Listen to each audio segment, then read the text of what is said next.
उनकी यात्रा खुद से सीखने पर आधारित है और इसके साथ साथ उन्होंने सीखा है कि वो सिर्फ धोनी है, एक ऐसा व्यक्ति जो क्रिकेटर बनने के लिए पैदा नहीं हुआ था पर बन गया, एक ऐसा व्यक्ति जो कप्तान बनने के लिए पैदा नहीं हुआ था बल्कि बन गया, एक ऐसा व्यक्ति जो एक मशहूर व्यक्ति बनने के लिए भी पैदा नहीं हुआ था लेकिन बन गया, एक व्यक्ति जो एक पहेली बनने के लिए पैदा हुआ था और हमेशा एक पहेली बना रहेगा। आज इस पहेली के कुछ पहलुओं की कहानी कहने की कोशिश करेंगे। नमस्ते, मेरा नाम है आशीष और आप देख रहे हैं किताबों से जुड़ा हमारा शो किताबी बातें। और आज की किताब है महेंद्र सिंह धोनी एक अबूझ पहेली। इसे लिखा है एक दशक से क्रिकेट पत्रकार रहे भरत सुंदरेसन ने। पेंगुइन से छपी और 10 अध्यायों में सिमटी इस किताब में धोनी के कई रोचक ब्यौरे हमारे सामने आते हैं। आइए किस्सेबाजी शुरू करते हैं। धोनी और सचिन से शुरुआत करते हैं। तो धोनी और सचिन दोनों के बहुत करीबी ने भारत को ये रोचक घटना सुनाई थी जब मुंबई में उनके अंतिम टेस्ट से पहले धोनी की पत्नी साक्षी तेंदुलकर का ऑटोग्राफ चाहती थी और कप्तान होने के बावजूद धोनी इस बात को टालते जा रहे थे। साक्षी को लगा कि अब तो हद हो चुकी है। वानखेड़े में वेस्टइंडीज के खिलाफ तेंदुलकर के 200वें और अंतिम टेस्ट मैच से पहले की रात थी और बहुत विचार विमर्श करने के बाद धोनी सचिन के कमरे के बाहर जाकर खड़े हो गए। धोनी यही कह रहे थे कि इस समय उन्हें परेशान करना ठीक नहीं होगा। दस्तक देने से पहले कुछ मिनट तक वो खड़े रहे और जब सचिन ने दरवाजा खोला और उन्हें अंदर आने के लिए कहा तो धोनी ने बहुत ही झिझक और झेंपते हुए कहा, मुझे माफ करें सचिन, वो इस शर्ट पर आपका ऑटोग्राफ चाहती है और आप जल्दी दे दो और हम चले जाएंगे। तेंदुलकर के उन दोनों से बार बार अंदर आने के लिए कहने के बावजूद धोनी का चीजों को करने का अपना तरीका और साक्षी ऑटोग्राफ पाकर खुश। ऐसा ही एक किस्सा विराट कोहली से जुड़ा है। जब प्रैक्टिस सेशन के खत्म होने के दौरान विराट कोहली के नेतृत्व में भारतीय खिलाड़ियों ने एक प्रतियोगिता कराई। इसका पर्पस था बाउंड्री लाइन से परे खड़े होना और ये देखना कि वो गेंद को कंधे के नीचे के स्तर से कितनी दूर तक फेंक सकते हैं। धोनी ने तभी अपनी नेट प्रैक्टिस खत्म की थी और अपना सामान इकट्ठा ही कर रहे थे, लेकिन जैसे ही उन्होंने उन सबको ये करते देखा तो उनका भी मन हुआ कि वो भी ऐसा करें।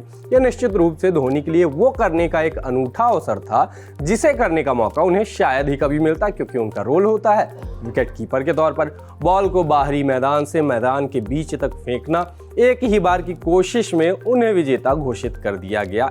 जो कुछ भी हो रहा था वहां पे उनके अंडर आर्म फ्लिक से गेंद पिच पर उछली और खेल खत्म।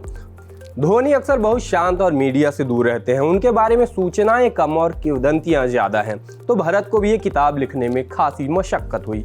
MCA स्टेडियम में बहुत बार उनका इंतजार करने के बाद उन्होंने आखिरकार उनका इंतजार करना छोड़ दिया और अपने को भाग्य के भरोसे छोड़ दिया। इस तरह एक दिन उन्होंने धोनी से ही पूछा कि असली माही की खोज के काम को वो कैसे आगे बढ़ाना चाहते हैं।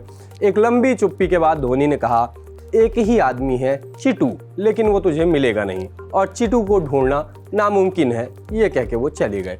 चिटू से बेहतर धोनी को कोई नहीं जानता। कुछ दिनों बाद भरत को एक अज्ञात नंबर से फोन आया और दूसरी तरफ बोलने वाले व्यक्ति ने अपना नाम बताया, चिटू। उसने कहा कि कल ही रांची आ जाओ। भरत सकते में आ गए। फोन करने वाला कौन है इसके बारे में वो सोच ही रहे थे कि तभी दूसरी तरफ से आवाज आई, माही ने कहा है कि आप आओगे। भारत ने हड़बड़ी में फ्लाइट की टिकट बुक किए, पर हालांकि जितनी तेजी से चिटू चाहते थे वो वहां पहुंचे वैसा नहीं हो पाया, क्योंकि अगले दिन तो नहीं पर उसके अगले दिन भरत रांची में थे। DAV स्कूल में चिटू और माही की मुलाकात हुई थी जब वो बहुत छोटे थे। वो दोनों एक दूसरे से बिल्कुल विपरीत थे, पर दोनों में एकदम ही दोस्ती हो गई थी। धोनी के बारे में चिटू कहते हैं कि वो एक अनोखा बच्चा था, एकदम शांत। हमेशा मैंने कभी उसे बच्चों की तरफ चीजें करते नहीं देखा, कभी शरारत करते नहीं देखा, उल्टी सीधी चीज करते देखा नहीं कभी, या फिर ऐसा नहीं कि वो कोई नखरा कर रहे हो, ऐसा भी नहीं कि एकदम झटपट कुछ कर रहे हैं, ना ही कभी कोई बदमाशी। वो बस अपनी दुनिया में रहते थे जैसे कि वो कोई छोटा बच्चा ना हो। चिटू ने बताया ये सब धोनी के बारे में। ये भी कहा कि उस छोटी उम्र में भी धोनी के बारे में जो बात साफ दिखाई देती थी वो ये थी कि उसे अच्छी तरह से पता था कि उसे क्या करना है, कब करना है और उसमें अपना सारा ध्यान और ऊर्जा लगा देता था। चिटू याद करते हैं कि जब वो बैडमिंटन में धोनी के डबल पार्टनर थे और उस खेल के साथ जो जिम्मेवारी सिर पर आ गई थी, केवल वही समय था जब चिटू ने धोनी को गुस्सा करते देखा था। अगर किसी एक सेकंड में भी उनको ये महसूस होता कि मैं उतना गंभीर नहीं हूं जितना कि वो हैं, तो गुस्से का बवंडर फूट पड़ता था। खेलना है तो सीरियसली खेलो, नहीं तो चले जाओ, ये पहली चेतावनी होती थी। अगली बार वो धोनी चिल्लाए कि भाग जाओ यहाँ से, तुम में सीरियसनेस नहीं है, इस तरह से काम चलता था। भारतीय टीम के कप्तान बनने के बाद धोनी के दिनों का जिक्र मिलता है कि वो प्रैक्टिस सेशन के लिए ड्रेसिंग रूम में जाने के बाद सबसे पहले 1 या 2 कप चाय पीते हैं।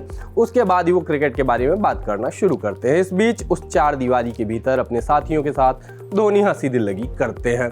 आप चाहे जो हो, धोनी से फोन पर बात कर पाना बेशक मुमकिन ना हो, लेकिन वो उस व्हाट्सएप ग्रुप के सबसे सक्रिय सदस्य हैं जो उन्होंने अपने फौजी दोस्तों के साथ बनाया हुआ है। एक बार तो वो अपने जन्मदिन पर अमिताभ बच्चन का फोन उठाने से भी चूक गए थे, लेकिन वो मनोज भैया को फोन करके हर नए साल पर उनके परिवार को शुभकामना देने कभी नहीं भूलते।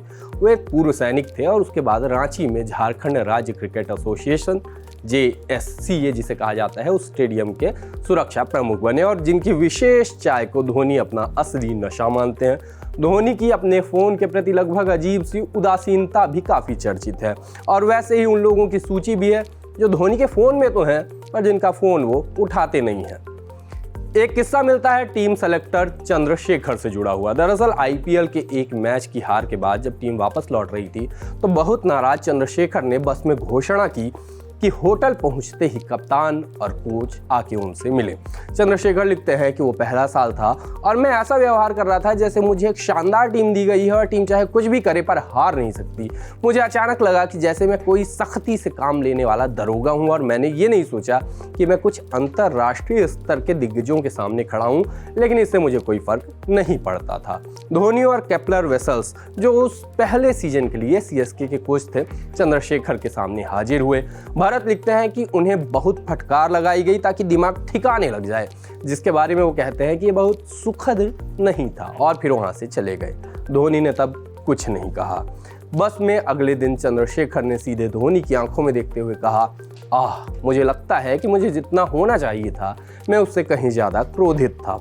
धोनी ने उनकी तरफ देखा और कहा, आप बहुत बहुत बहुत ज़्यादा नाराज थे और वहाँ से हट गए। चंद्रशेखर लिखते हैं कि मैं उनका चेहरा देखकर कुछ भी अंदाजा नहीं लगा पाया। अंदाजा लगाना बहुत ही मुश्किल है कि शांत धोनी मैदान पर किस आक्रमण की तैयारी कर रहे हों। अभी बीते दिनों ही तो उन्होंने कहा कि ये उनका लास्ट IPL नहीं है, अभी बहुत क्रिकेट बाकी है और बाकी है इस वायदे का निभान की किताबी बातें में रोज एक किताब की सूचना आपके साथ साझा होती रहेगी। आपके लिए किताबी बातें लिखते हैं हमारे साथी दीपक तैनगुरिया। आप देख रहे थे और देखते रहिए दी ललन टॉप।